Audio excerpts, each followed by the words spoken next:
बजे से इंतजार, 7 बजे आप कहाँ इंतजार कर रहे थे बताइए? समय दिया गया था 8 बजे का, थोड़ा नेटवर्क इशू था। सर बहुत बहुत आभार।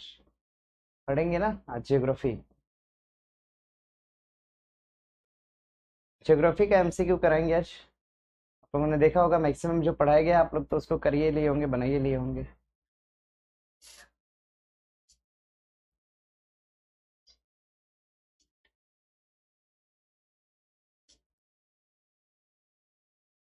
पढ़ना शुरू किया जाए? कैसे हैं सर? ठीक है, आप लोग बताइए कैसे हैं? और पढ़ना शुरू किया जाए हम लोग? पढ़ना शुरू करते हैं ना? पढ़ना शुरू करते हैं। पीडीएफ आप लोग को वीडियो के बगल में दे दिया गया है। इसको पीडीएफ चाहिए होगा, तुरंत वीडियो के बगल में जाएंगे तो आपको पीडीएफ मिलेगा। क्लास रात भर चलेगी क्या? देखते हैं भाई, जब तक पढ़ा पाएंगे तब तक पढ़ाएंगे। ठीक है, चलिए। चलिए शुरू करते हैं ना। शुरू करते हैं क्लास को। देखिए दिया, ज्योग्राफी शब्द का प्रयोग किसके द्वारा किया गया था, किसने किया था? आगे भी है क्या? विश्व के मानचित्र पर भारत को दिखाने वाले कौन थे? क्या है? ज्योग्राफी शब्द का प्रयोग किसने किया था विश्व के मानचित्र पर? ठीक है, इसका जवाब करिएगा। देखिए पहला प्रश्न दिया है आपको, चैप्टर नंबर 1 से पहला प्रश्न है आपका। जवाब करिएगा आप लोग। चैप्टर नंबर 1 से पहला प्रश्न है आपका। चैप्टर नंबर 1 से पहला प्रश्न है।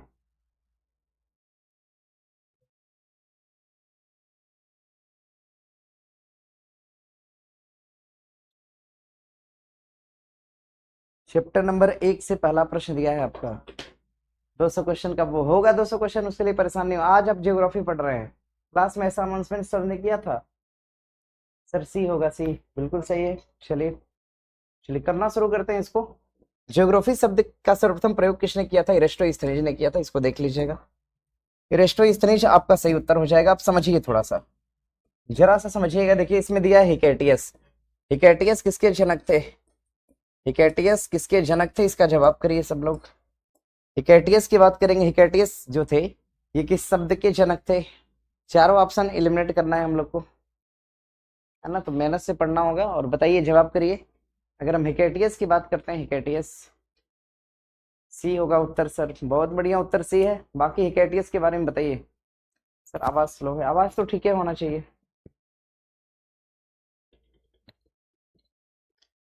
प्रश्न दिया है आपका हिकैटियस। हिकैटियस के बारे में बताइए मुझे, हिकैटियस किसके जनक थे? सर सबका कमेंट पढ़ते हैं, सिर्फ मेरा नहीं पढ़ते हैं। सबका हम कमेंट पढ़ते हैं भाई, कमेंट किसी का नहीं छूटता है। आयुषी है, और प्रिया कुमारी है, निर्मल है, गोलू है, मनीष है, ब्रिजेश है, आनंद कुमार सिंह है, गोविंद है, रुपेश है, मनीषा, जूही है, राजकुमार है, सचिन है, पंकज है, विपिन कुमार है, मंटू है, रोशन है, और ठीक है। चलिए सब लोग पढ़ते रहिएगा, अब हम पढ़ाने दीजिए आप लोग। ठीक है, पढ़ाने दीजिएगा। देखिए हम कॉपरनिकस की अगर हम बात करते हैं, कॉपरनिकस समझिएगा। सौर मंडल की संकल्पना किसने दिया था? सौर मंडल, सौर मंडल की संकल्पना देने वाले कौन थे? सौर मंडल की संकल्पना को दिया था किसने? कॉपरनिकस ने दिया था। और सबसे पहली बार सौर मंडल को किसने देखा था? सौर मंडल को, सौर मंडल को किसने देखा था? अगर प्रश्न करेगा आपसे, सौर मंडल को किसने देखा था, तो आपका उत्तर क्या हो जाएगा? कॉपरनिकस हो जाएगा। ठीक है, इसको ध्यान में रखिएगा। सौरमंडल को देखा किसने था? कॉपरनिकस ने देखा था, इसको याद रखिएगा। हमारा ठीक उत्तर क्या हो जाएगा? हिकैटियस होगा।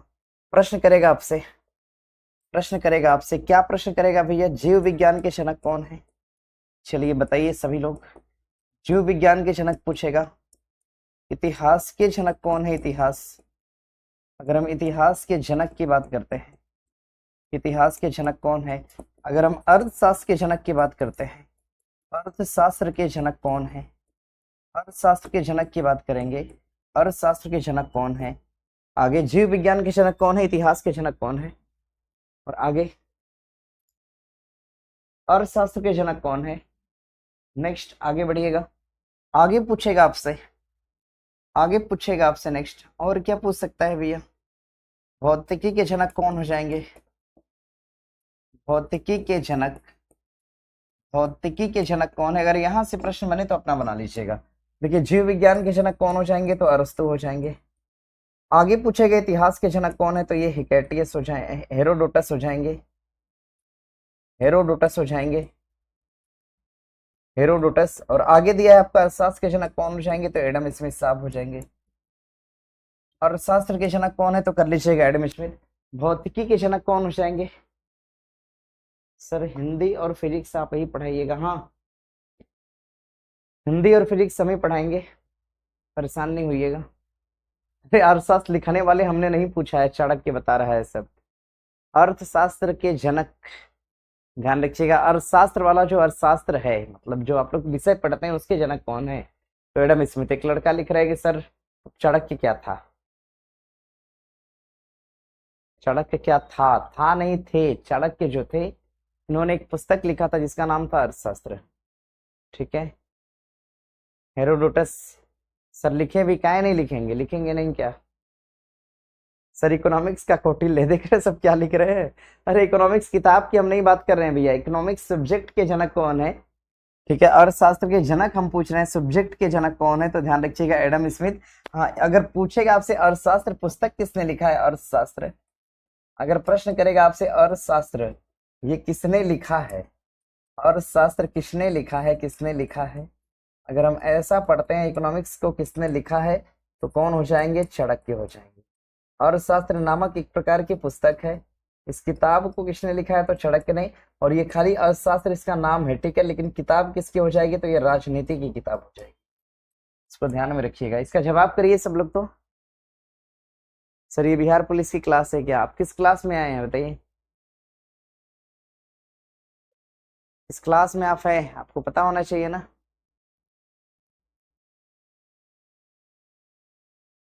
सर आपसे मिलने का मौका मिलेगा? हाँ भैया। है नहीं मिलेगा, लिखना होगा सर। काहे नहीं लिखना होगा, हम लिखते हैं और आप लोग लिखने से कतराते हैं। सर फ्री क्लास नहीं है क्या? आप तो पढ़ ही रहे हैं, तो किसके लिए और फ्री करवा रहे हैं बताइए? और किसके लिए फ्री करवा रहे हैं क्लास?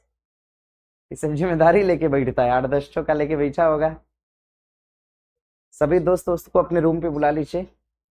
ठीक है, जो लोग बैच पैड किए हैं 2-4 लोग को इकट्ठा कर लीजिए, जिनके पास बैच ना हो सबको बिठा लीजिए। क्लास थोड़ा फ्री नहीं है, हर चीज फ्री नहीं होता है।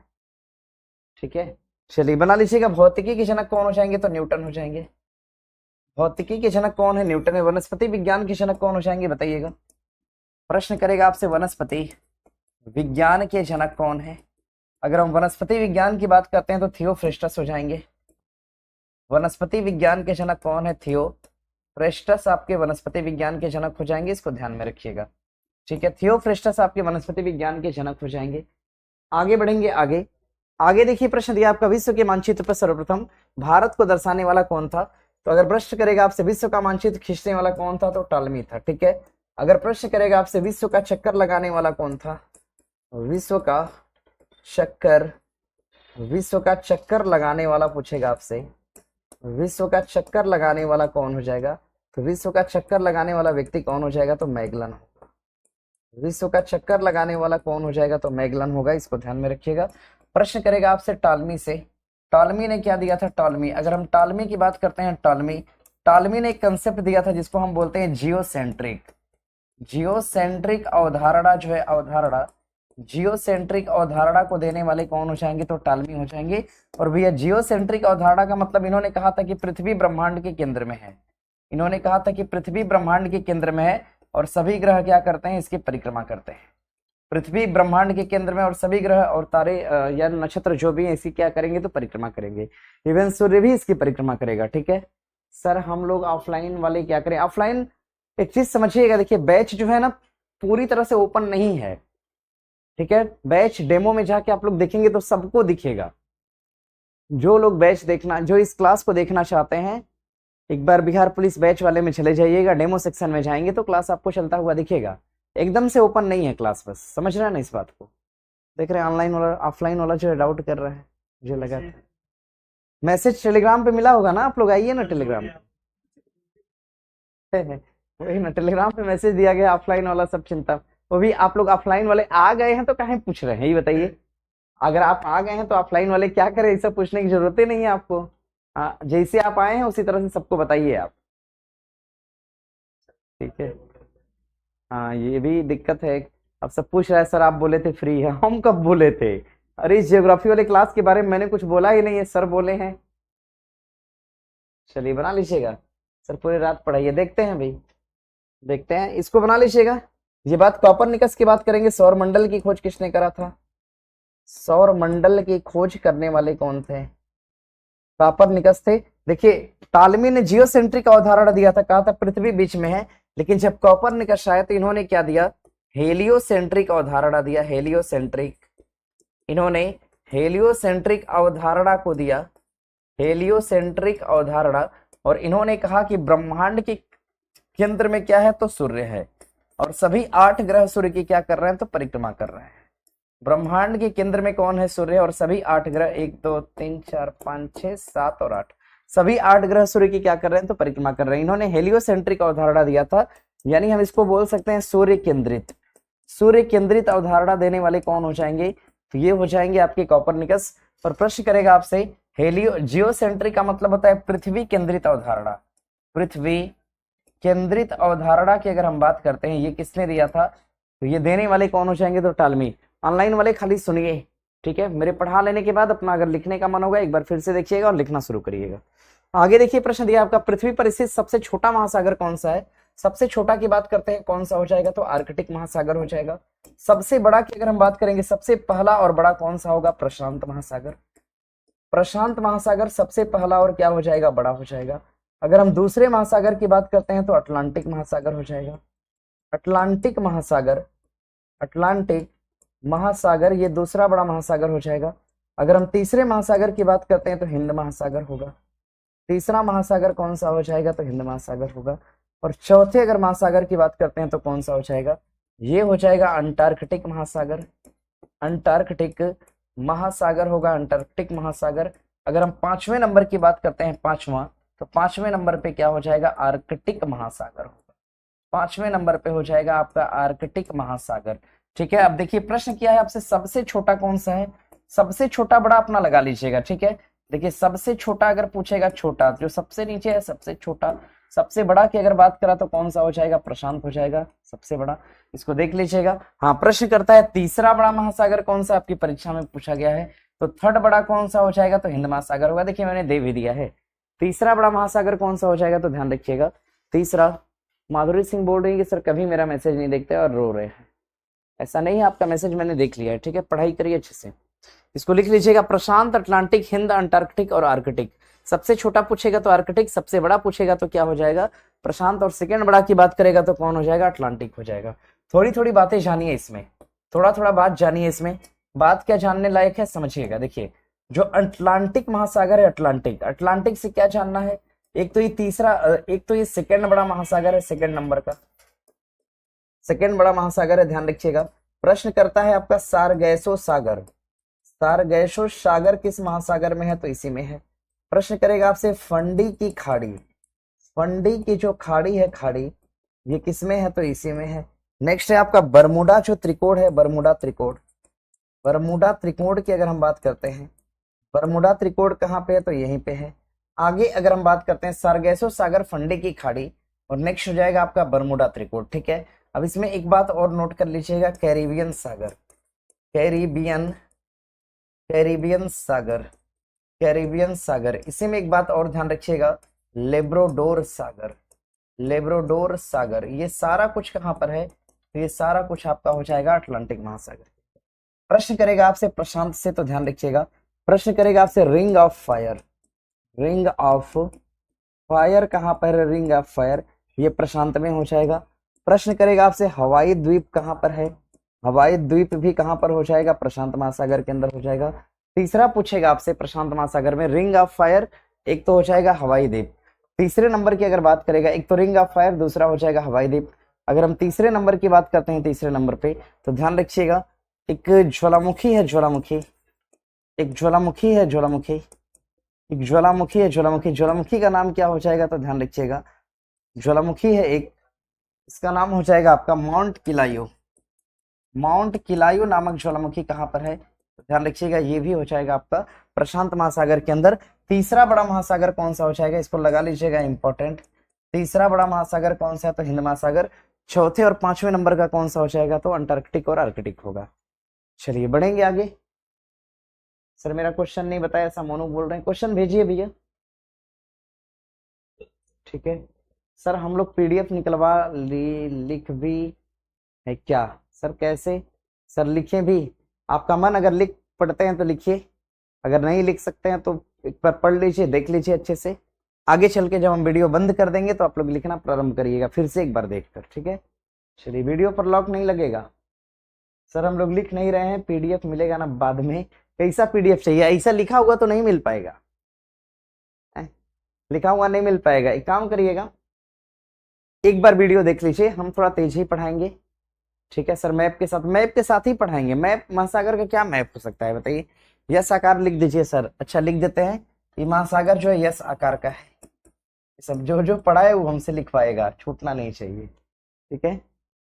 चलिए आगे बढ़ेंगे। सर बैच सबको फ्री में दे दिए तो फिर पैसा लेने का क्या फायदा है? हर बात पैसे से थोड़ी होती है मित्र, क्वेश्चन बैंक तो फ्री में ही चलाना सबके लिए। क्या परेशान हो रहे हैं? जब हमने ऐसा नहीं सोचा तो आप क्यों सोचेंगे इस तरह की बात को? ऐसा सोचना क्या ठीक है? चंदन कुमार आगे देखिए, प्रश्न दिया है, पृथ्वी के 33 डिग्री से लेकर 66.5 डिग्री के बीच कौन सा कटिबंध का विस्तार है? भैया देखिए, नक्शा बनाने की बात आप लोग कर रहे थे, देखिए इधर ये है आपकी पृथ्वी। अगर हम बात करेंगे, बीच से एक रेखा गई जिसको हम 0 डिग्री देशांतर रेखा के नाम, 0 डिग्री अक्षांश रेखा के नाम से जानते हैं, 0 डिग्री अक्षांश रेखा के नाम से जानते हैं, या फिर इसी को हम बोलते हैं विषुवत रेखा। इसको हम विषुवत रेखा के नाम से जानते हैं, ठीक है। विषुवत रेखा से जरा सा ऊपर की तरफ आएंगे, उत्तर की तरफ, तो आपको 23.5 डिग्री पर एक रेखा मिलेगी। नीचे की तरफ आएंगे तो 23.5 डिग्री पर एक रेखा मिलेगी, ठीक है। ऊपर की तरफ रेखा कौन सी है, तो कर्क रेखा है, कर्क रेखा। नीचे की तरफ रेखा कौन सी है, तो मकर रेखा है। नीचे की तरफ रेखा कौन सी है, मकर रेखा। अब जरा सा और ऊपर की तरफ जाएंगे तो हमें 66.5 डिग्री पर एक रेखा और मिलेगी, जिसको हम आर्कटिक रेखा के नाम से जानते हैं, आर्कटिक रेखा। आर्कटिक रेखा जरा सा नीचे आगे आएंगे तो यहाँ पर एक रेखा और मिलेगी 66.5 डिग्री पर, जिसको हम अंटार्कटिक रेखा के नाम से जानते हैं, जिसको हम अंटार्कटिक रेखा के नाम से जानते हैं, ध्यान रखिएगा। सबसे नीचे की तरफ आएंगे तो हमें एक पोल मिलेगा, जिसे हम दक्षिणी ध्रुव के नाम से जानते हैं, दक्षिणी ध्रुव, दक्षिणी ध्रुव के नाम से जानते हैं। और ऊपर की तरफ एक पोल मिलेगा यहाँ पर, जिसको हम उत्तरी ध्रुव के नाम से जानते हैं, जिसको हम उत्तरी ध्रुव के नाम से जानते हैं। इस बात को ध्यान रखिएगा, आप समझिए। देखिए समझने वाली बात क्या है, समझने वाली बात क्या है, समझिएगा। समझने वाली बात क्या है, सुनिएगा। देखिए, जो 23.5 डिग्री उत्तर और दक्षिण में रेखा है, कर्क और मकर रेखा, इनके बीच का जो क्षेत्र है, 23.5 डिग्री के बीच का जो क्षेत्र है, देखिएगा एक बार, 23.5 डिग्री के बीच का जो क्षेत्र है, 23.5 डिग्री के बीच का जो एरिया आप देख पा रहे हैं, देखिए इसको मैंने ऐसे घेर दिया। 23.5 डिग्री के बीच का जो क्षेत्र आप देख पा रहे हैं, इस क्षेत्र का नाम हो जाएगा, इसको हम बोलते हैं उष्णकटिबंधीय क्षेत्र, इसको हम कहते हैं उष्ण कटिबंधीय क्षेत्र के नाम से जानते हैं। इस क्षेत्र का नाम हो जाएगा उष्ण, इसको हम उष्ण कटिबंधीय क्षेत्र के नाम से जानते हैं, उष्ण कटिबंधीय क्षेत्र के नाम से जानेंगे, ध्यान रखिएगा। अगर हम बात करेंगे आगे, जरा सा आगे बढ़िएगा, देखिए थोड़ा सा आगे की तरफ आप बढ़ते हैं ऊपर की तरफ, तो आपको एक क्षेत्र और मिलेगा। ऊपर की तरफ देखिए ये वाला एरिया मिलेगा आपको, नीचे की तरफ देखिए ये वाला एरिया मिलेगा, देखा आपने, उष्णकटिबंधीय। थोड़ा सा आगे बढ़ेंगे तो यहाँ का जो इलाका है ये क्या है, शीतोष्ण है, शीतोष्ण यानी शीत और उष्ण यहाँ पर दोनों है, शीतोष्ण कटिबंध के नाम से इसको हम जानते हैं। क्या कहते हैं, शीतोष्ण कटिबंध। ये वाला इलाका भी क्या हो जाएगा, शीतोष्ण कटिबंध हो जाएगा, शीतोष्ण कटिबंध के नाम से इसको भी जानते हैं। इसको भी हम नाम क्या देते हैं, शीतोष्ण कटिबंध का नाम देते हैं। और सबसे ऊपर का जो इलाका है, इसको हम क्या कहते हैं, तो इसको हम शीत कटिबंध के नाम से जानते हैं। इसको हम क्या कहेंगे, शीत कटिबंध। ये वाला इलाका भी क्या कहलाएगा, इसको हम शीत कटिबंध के नाम से क्या कहेंगे, तो शीत कटिबंध। आइए जरा पढ़ते हैं, देखिए दिया है 33.5 से लेकर 66.5, 33.5 से लेकर 66.5, यानी 23 के जब भी होगा क्या कहाँ होगा, ऊपर की तरफ होगा। 23 से जब भी होगा ऊपर होगा। कोई भी बात अगर 23 से आगे बढ़ जाए तो क्या उष्णकटिबंधीय होगी, नहीं होगी। 23 से ऊपर बढ़ जाए तो बात कैसे होगी, शीतोष्ण होगी। और कहां तक दिया है, 66 तक दिया है। ऐसे क्षेत्रों को हम क्या बोलते हैं, तो शीतोष्ण कटिबंधीय क्षेत्र बोलते हैं, लगा लीजिएगा। और एक बार इसको अच्छे से देख लीजिएगा सब। सर आज तक हमारा रिप्लाई नहीं किया है, ऐसा बोल रहे हैं रोहित। रोहित आपका रिप्लाई मैंने कर दिया अभी। सर जो क्लास खरीदा वो कभी भी, सब लोग कभी भी देख सकते हैं, किसी के लिए बंद नहीं है।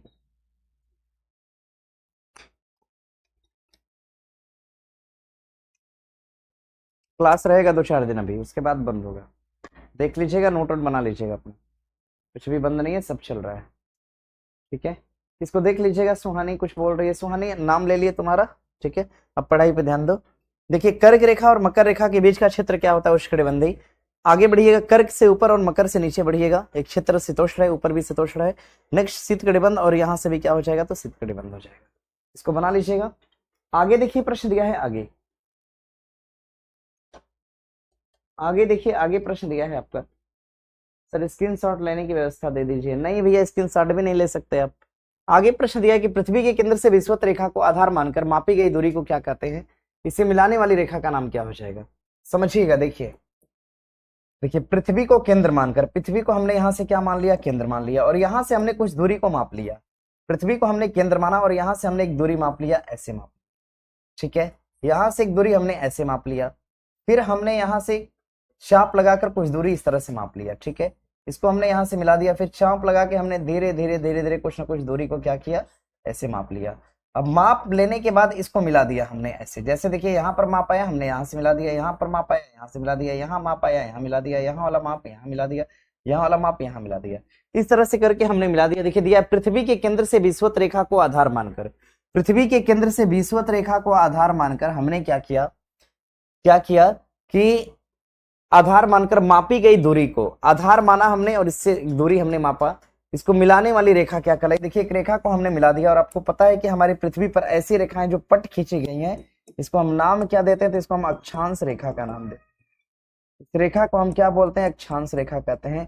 और हमारे पृथ्वी पर ऐसी रेखा जो ऐसे पट ये खड़ी खींची गई है इस तरह से, इनको हम नाम क्या देते हैं? तो देशांतर का नाम देते हैं। ठीक है, यानी सीधे तौर पे पूछा क्या है? तो अक्षांश रेखा के बारे में पूछा है।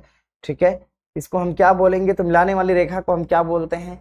तो देशांतर व देशांतर रेखा, अक्षांश एवं अक्षांश रेखा। इसको बना लीजिएगा कि देखा शब्द नहीं होगा बल्कि क्या होगा? रेखा होगा। ठीक है, विषुवत रेखा को आधार मानकर पृथ्वी के केंद्र से कुछ रेखाएं खींची गई हैं, और उसको मिलाने वाली रेखा क्या कहलाती है? अक्षांश रेखा। पृथ्वी पर ध्यान रखिएगा, विषुवत रेखा के केंद्र से होकर चाप खींचा गया है, इस चाप को मिलाने वाली रेखा को हम बोलते हैं अक्षांश रेखा। और आगे बढ़िएगा, हमारा देश भारत का सबसे पूर्वी बिंदु कौन सा है? देखिए समझिएगा, अगर हम भारत की बात करते हैं, भारत नहीं भी बनाएंगे तो भी कोई बात नहीं है। देखिए ये है आपका भारत। अगर हम यहाँ की बात करें तो हिस्सा हो जाएगा नॉर्थ, यहाँ की बात करेंगे साउथ, ये हिस्सा आपका ईस्ट होगा, और इधर वाला हिस्सा क्या हो जाएगा? वेस्ट हो जाएगा। ठीक है, उत्तरी दक्षिणी पूर्वी और पश्चिमी का इलाका हो जाएगा। अब समझिएगा जरा, समझने वाली बात क्या है? सुनिएगा, समझने वाली बात क्या है? प्रश्न करेगा सबसे उत्तरी बिंदु कौन सा है? तो सबसे उत्तरी बिंदु कौन सा हो जाएगा? तो इंदिरा काल होगा। सबसे उत्तरी बिंदु कौन सा है? तो इंदिरा काल है। सबसे दक्षिणी कौन सा हो जाएगा? तो कन्याकुमारी होगा। कन्याकुमारी हो जाएगा, ऐसा आपने सुना होगा। ठीक है, लेकिन दक्षिण में सबसे नीचे की तरफ, यहाँ पर अंडमान के नीचे भी आएंगे तो हमें एक स्थान मिलेगा जिसको हम इंदिरा पॉइंट के नाम से जानते हैं, जिसको हम नाम क्या देते हैं? तो इंदिरा पॉइंट नाम देते हैं, इंदिरा पॉइंट। इधर की तरफ क्या हो जाएगा? तो इधर की तरफ एक हिस्सा है जिसको हम बलांगुर के नाम से जानते हैं, बलांगुर के नाम से। और यहाँ पर एक पार्ट हो जाएगा जिसको हम सरक्रीक के नाम से जानते हैं। यह हिस्सा क्या कहलाएगा? तो सरक्रीक कहलाएगा, इसको नोट कर लीजिए। ठीक है, सरक्रीक वाला पार्ट कहाँ पर है? तो ध्यान रखिएगा, गुजरात के अंदर है। ठीक है, ये वाला हिस्सा कहाँ पर है? तो तमिलनाडु के अंदर है। इधर वाला पार्ट कहाँ पर है? तो अरुणाचल प्रदेश के अंदर है। ये वाला हिस्सा कहाँ पर है? तो ध्यान रखिएगा, जम्मू और कश्मीर के अंदर। इसको बना लीजिएगा, कितनी बातों को बना लीजिएगा। सर लिखना भी है क्वेश्चन? नहीं, कुछ नहीं लिखना है, खाली समझिए और देखिए। सर अच्छे से बता दीजिए प्लीज। अरे अच्छे से क्या इसमें बताना है? नॉर्थ और साउथ, ईस्ट और वेस्ट। ठीक है, हमारे भारत के सबसे उत्तर में क्या है? इंदिरा काल। सबसे दक्षिण में क्या है? कन्याकुमारी। सुदूर दक्षिण क्या है? इंदिरा पॉइंट। पूर्वी बिंदु कौन सा है? बलांगुर। और पश्चिमी बिंदु कौन सा है? सरक्रीक। ध्यान रखिएगा, सरक्रीक कहाँ है? गुजरात में। कन्याकुमारी कहाँ? तमिलनाडु। बलांगुर कहाँ पर? अरुणाचल प्रदेश। और इंदिरा काल कहाँ पे हो जाएगा? जम्मू कश्मीर के अंदर हो जाएगा। ठीक है, आराम से बना लेंगे आप लोग। पूछा है कि हमारे देश का सबसे पूर्वी बिंदु कौन सा है? तो सबसे पूर्वी की बात कर रहा है। सबसे पूर्व में देखिए, सबसे दक्षिणी कौन सा है? तो इंदिरा पॉइंट है। ठीक है, केप केमरिन की बात करते हैं तो ये भी एक प्रकार से दक्षिणी हिस्सा ही हो जाएगा। अगर हम गुहार मोता की बात करते हैं, गुहार मोता, और एक पार्ट दिया है आपका किबिथु, क्या बताएंगे आप लोग, जवाब करिएगा। सर किबिथु होगा। सर क्या होगा सर? सर डी होगा। डी वाले तो मारेंगे डी वालों को, डी उत्तर नहीं होगा। जवाब करिए इसका सब लोग, इसका जवाब करिएगा, इसका सब लोग जवाब करिए, रिप्लाई रहने दीजिए।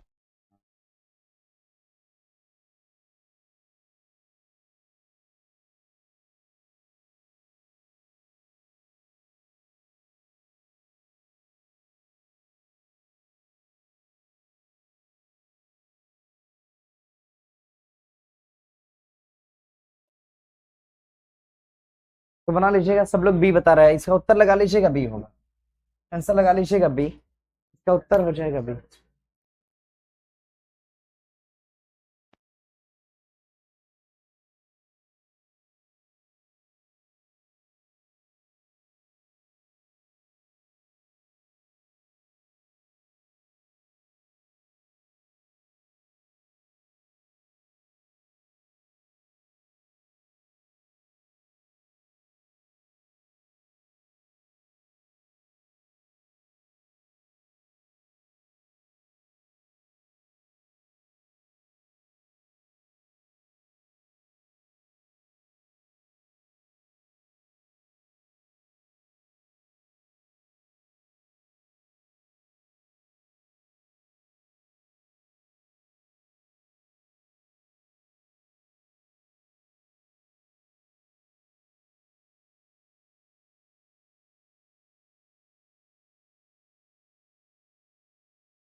सब लोग इसको देखिएगा।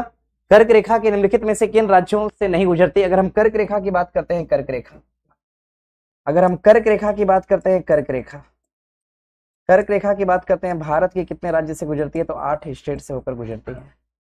कर्क रेखा भारत के कितने राज्य से? 8 राज्य से। एक कपड़ा लेने कौन गया है? कपड़ा लेने कौन गया है?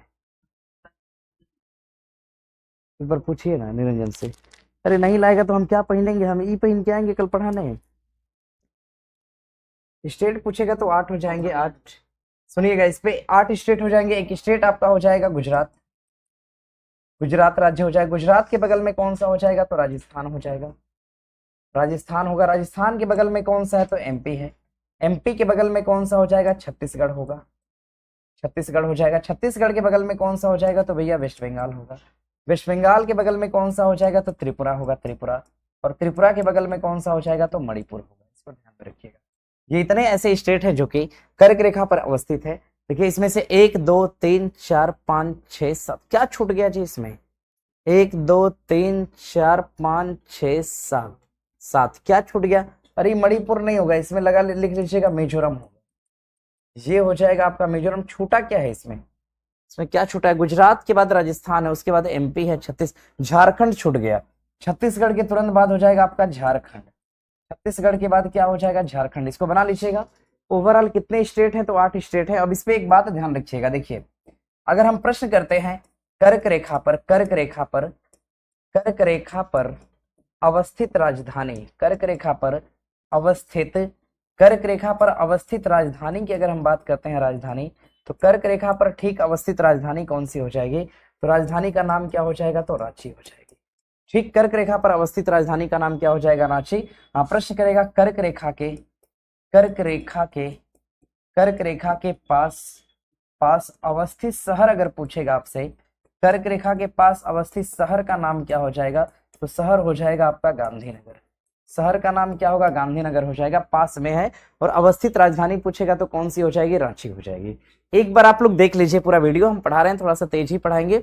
वीडियो देख लीजिएगा, सेकंड टाइम देखिएगा तो इसको नोट कर लीजिएगा। जो बात आपको नोट करने लायक होगा वही नोट करिएगा, ठीक है। सर ऑप्शन गलत है, ऑप्शन छोड़ देते हैं, गलत है तो देखिए ऑप्शन मिलाते हैं हम लोग। किन राज्यों से नहीं गुजरती? गुजरात और राजस्थान, ये तो कॉम्बिनेशन ठीक है। छत्तीसगढ़ झारखंड का भी ठीक है, पश्चिम बंगाल असम का नहीं ठीक है, मिजोरम त्रिपुरा का ठीक है। यानी हमारा उत्तर क्या हो जाएगा? पश्चिम बंगाल और असम। बनाइए ना, देखिए एक मैच कर रहा है, दूसरा वाला नहीं मैच कर रहा है, यही उत्तर आपका गलत है। पूछा है नहीं गुजरती तो पश्चिम बंगाल और असम। हाँ, लेकिन ऑप्शन थोड़ा सा ध्यान देना चाहिए था, ऑप्शन ऐसा नहीं होता है। आगे देखिए प्रश्न दिया है आगे, आगे प्रश्न दिया है आपका, भारतीय मानक समय कितने पूर्वी देशांतर से लिया गया है? तो ध्यान रखिएगा, भारत का मानक समय, भारत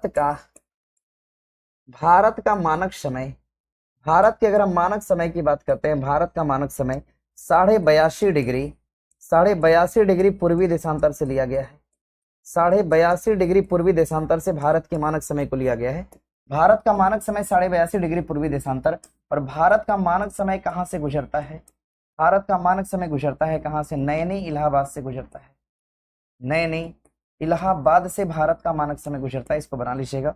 भारत का मानक समय कहाँ से गुजरता है? इलाहाबाद नैनी से गुजरता है, इसको बना लीजिए। भारत का मानक समय कहाँ से गुजरेगा? तो नैनी इलाहाबाद से गुजरेगा। नैनी इलाहाबाद से गुजरता है।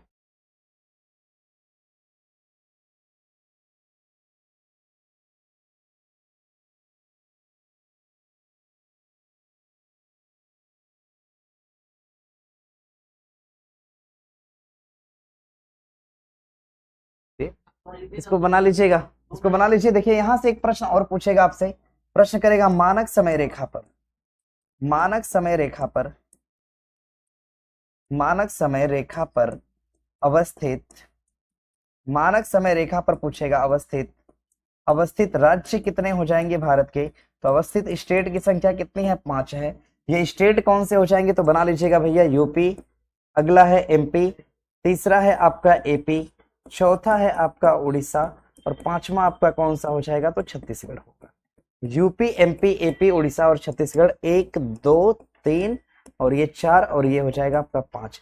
ये 5 ऐसे राज्य हैं जो कि मानक समय रेखा पे अवस्थित है, इस बात को ध्यान रखिएगा।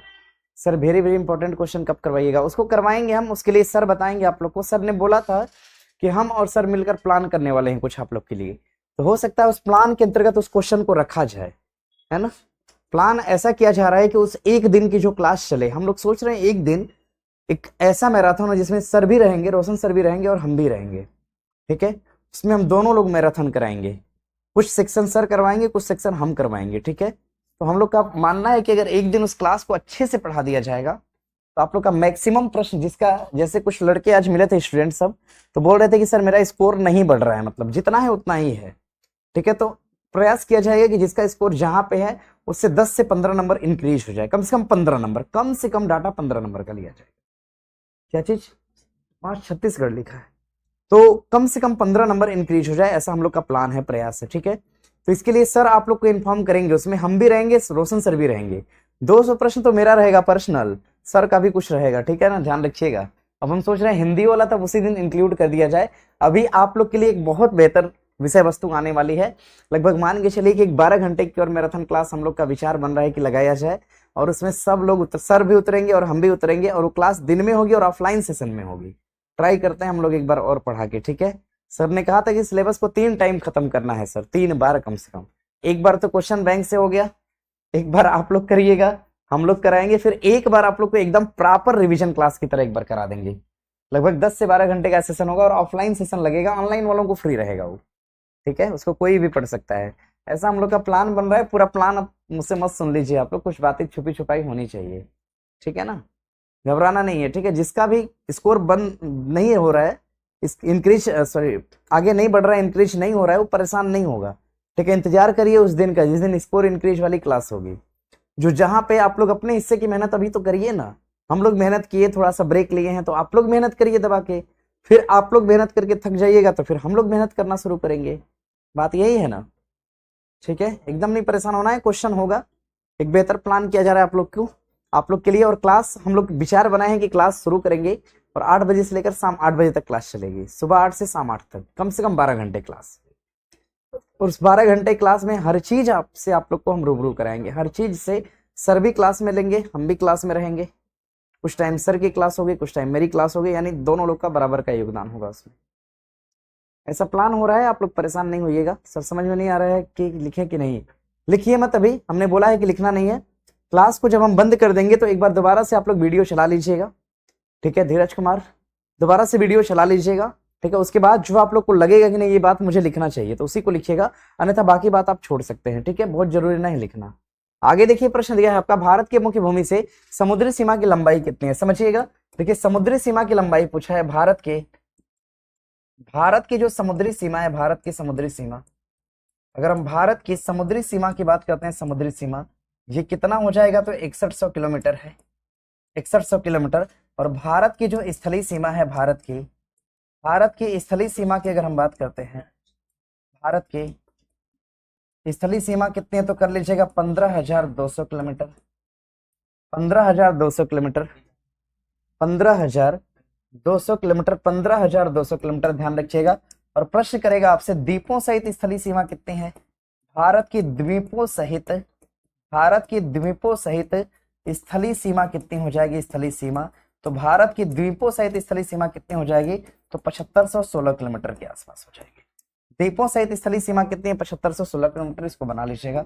प्रश्न करेगा आपसे, प्रश्न करेगा समुद्री सीमा की लंबाई कितना है, 6100 किलोमीटर, भारत की स्थलीय सीमा 15,200 किलोमीटर, और द्वीपों सहित स्थलीय सीमा पूछेगा तो कितना, 7516 किलोमीटर हो जाएगी। ठीक है सर, स्मार्ट लग रहे हैं, ऐसा जयमंत बोल रहे हैं। चलिए जयमंत, ठीक है। चांदनी जायसवाल मैसेज कर रही है और जवाब दे रही है, अच्छा है चांदनी, पढ़ाई करते रहो बढ़िया से,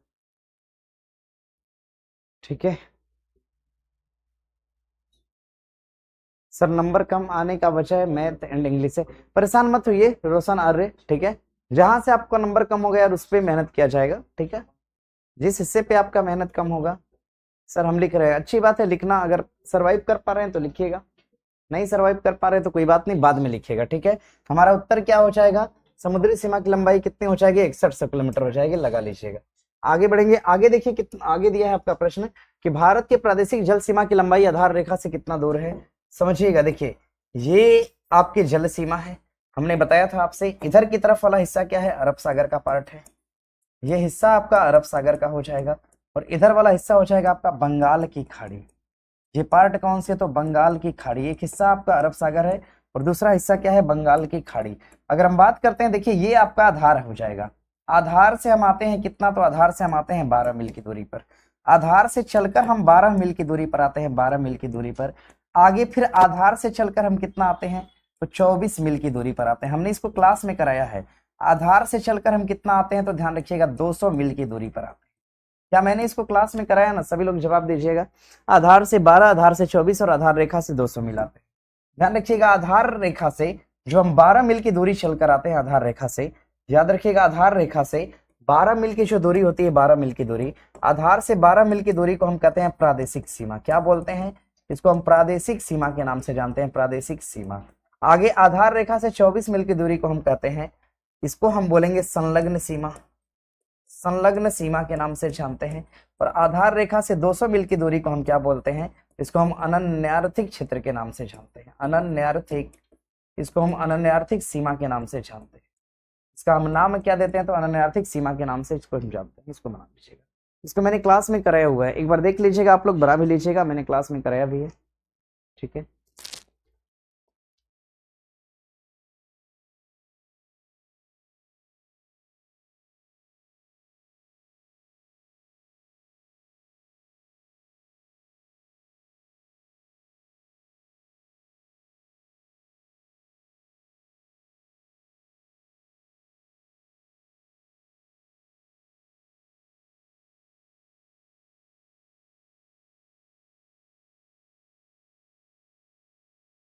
चलिए आगे देखिए, प्रश्न दिया है आपका कि पश्चिमी तट पर स्थित कन्याकुमारी से कृष्णा नदी डेल्टा तट के तट को हम क्या कहते हैं, तटीय मैदान। भैया मैंने पढ़ाया था आपको, देखिए तटीय मैदान को मैंने आपसे पढ़ाया था, आपको बताया था तटीय मैदान को। देखिए सबसे यहाँ पर जो गुजरात के पास का तट हो जाएगा, इसको हम बोलते हैं काठियावाड़ तट, इसको हम काठियावाड़ का नाम देते हैं, काठियावाड़ तट, काठियावाड़ तट का नाम देते हैं। इसके बाद नीचे का तट कौन सा हो जाएगा, तो इसको हम कोंकण तट के नाम से जानते हैं, इसको हम कोंकण तट कहते हैं। कोंकण तट के नीचे कौन सा हो जाएगा, तो ध्यान रखिएगा, कोंकण तट के नीचे हो जाएगा आपका कन्नड़ तट, तट कौन सा है, कन्नड़। कन्नड़ के नीचे कौन सा हो जाएगा, तो मालाबार तट हो जाएगा, कन्नड़ के नीचे कौन सा है, मालाबार तट। इधर की तरफ आएंगे तट कौन सा हो जाएगा, कोरोमंडल तट हो जाएगा, कोरोमंडल तट हो जाएगा, कोरोमंडल। कोरोमंडल के ऊपर आएंगे तो आपको तट मिलेगा कौन सा, उत्तरी सरकार मिलेगा, उत्तरी सरकार तट मिलेगा। कितना रुकना होगा,